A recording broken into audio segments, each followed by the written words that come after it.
Doctor Abdullah Mohammad Taher ভাই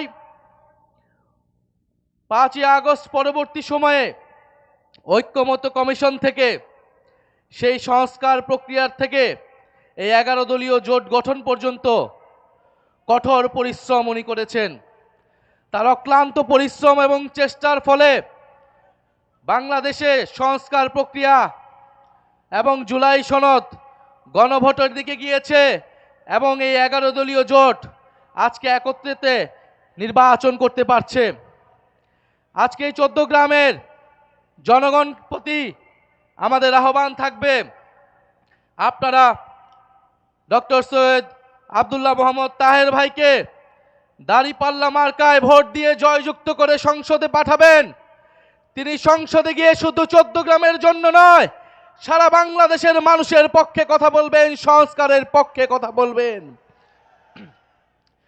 প্রিয় জনগণ, প্রিয় 14 গ্রামবাসী, একটা কথা স্পষ্টভাবে মনে রাখতে হবে, এই নির্বাচন কোনো বিচ্ছিন্ন ঘটনা নয়। এই নির্বাচন জুলাই গণ অভ্যুত্থানের ধারাবাহিকতা।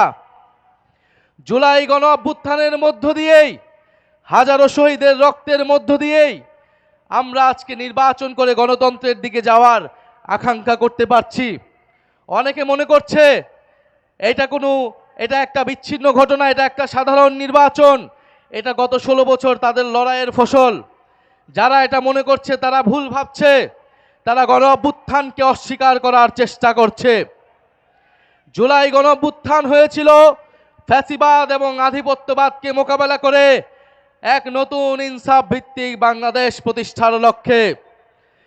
কিন্তু আমরা দেখছি আমাদের পার্শ্ববর্তী দেশ, যারা বিভিন্ন সময় গত 16 বছর ধরে বাংলাদেশের রাজনীতি এবং বাংলাদেশের নির্বাচনে বারবার হস্তক্ষেপ করে গিয়েছে, এবারের নির্বাচনকে ঘিরেও তাদের নানান তৎপরতা আমাদের চোখে পড়ছে।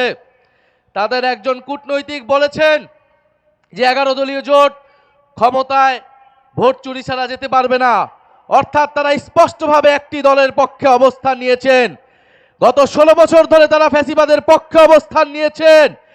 আমাদের ভাই শরীফ ওসমান হাদি সেই ভারতীয় আধিপত্যবাদের বিরুদ্ধে লড়াই করে শহীদ হয়েছেন। আমরা স্পষ্টভাবে বলে দিতে চাই, বাংলাদেশে সরকারকে ক্ষমতায় আসবে, সরকারকে গঠন করবে, তা নির্ধারণ করবে একমাত্র বাংলাদেশের জনগণ। যদি কোনো আধিপত্যবাদী শক্তি চেষ্টা করে এই সরকার, এই নির্বাচনকে তারা হস্তক্ষেপ করার চেষ্টা করে, তাদের বিরুদ্ধেও বাংলাদেশের জনগণ দাঁড়াবে। প্রিয় সংগ্রামী ভাই ও বোনেরা, আমরা 14 গ্রামবাসীর প্রতি আহ্বান জানাচ্ছি, উদাত্তভাবে অনুরোধ করছি, আপনারা বাংলাদেশের অভিজ্ঞ বলিষ্ঠ নেতা ডক্টর সৈয়দ আব্দুল্লাহ মোহাম্মদ তাহের ভাইকে দাঁড়িপাল্লায় ভোট দিয়ে জয়যুক্ত করুন এবং শুধু এই 14 গ্রামের আসন নয়, সারা বাংলাদেশের প্রতিটি আসনে 11 দলীয় জোটের যারা প্রার্থী রয়েছেন, মার্কা রয়েছেন, তাদেরকে আপনারা জয়যুক্ত করুন।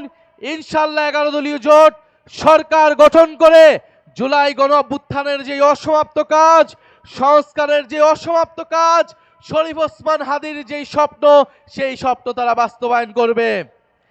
আমরা সরকার গঠন করলে সবচেয়ে বেশি প্রায়োরিটি পাবে জুলাই গণ অভ্যুত্থানের জুলাই খুনিদের বিচার, শরীফ ওসমান হাদির হত্যার বিচার। সেই বিচার আমরা এই বাংলার মাটিতে নিশ্চিত করব ইনশাআল্লাহ। আপনারা সবাই দাঁড়িপাল্লার সাথে আছেন? আপনারা তাহের ভাইয়ের সাথে আছেন? ইনশাআল্লাহ তাহের ভাইকে আমরা সংসদে পাঠাবো। 11 দলীয় জোট সরকার গঠন করবে, ইনশাআল্লাহ 11 দলীয় জোট সরকার গঠন করবে এবং 11 দলীয় জোট যেই প্রতিশ্রুতি জনগণের সামনে দিয়েছে, সংস্কার বাস্তবায়ন করবে, জুলাই সনদ বাস্তবায়ন করবে, দুর্নীতিমুক্ত, বৈষম্যমুক্ত, আধিপত্যবাদ মুক্ত একটা ইনসাফ ভিত্তিক রাষ্ট্র, সাম্য, মানবিক মর্যাদা ও ন্যায় বিচারের রাষ্ট্র আমরা ইনশাআল্লাহ প্রতিষ্ঠা করব। 47 থেকে 71, 71 থেকে 24 ঐতিহাসিক সকল লড়াইকে ধারণ করে আমরা বাংলাদেশকে সামনের দিকে নিয়ে যাব। ইনকিলাব জিন্দাবাদ।